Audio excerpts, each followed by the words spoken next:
Welcome to Penrose Learning, where we make understanding easy.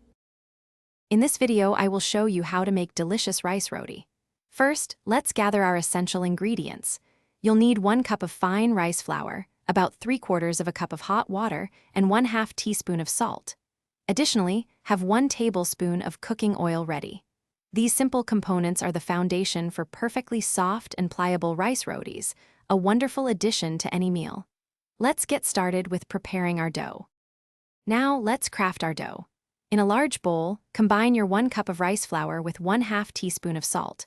Slowly add the 3/4 of a cup of hot water, mixing with a spoon until a shaggy dough forms. Then, incorporate the 1 tablespoon of oil and knead the mixture by hand for about 5 to 7 minutes.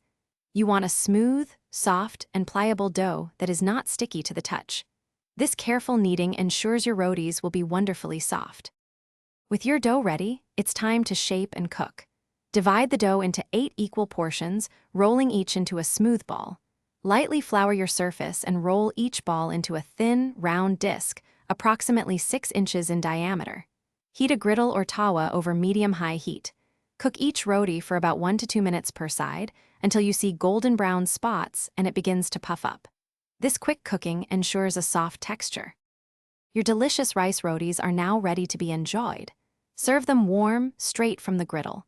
They are incredibly versatile and pair perfectly with a variety of savory dishes, from rich curries to spicy chutneys.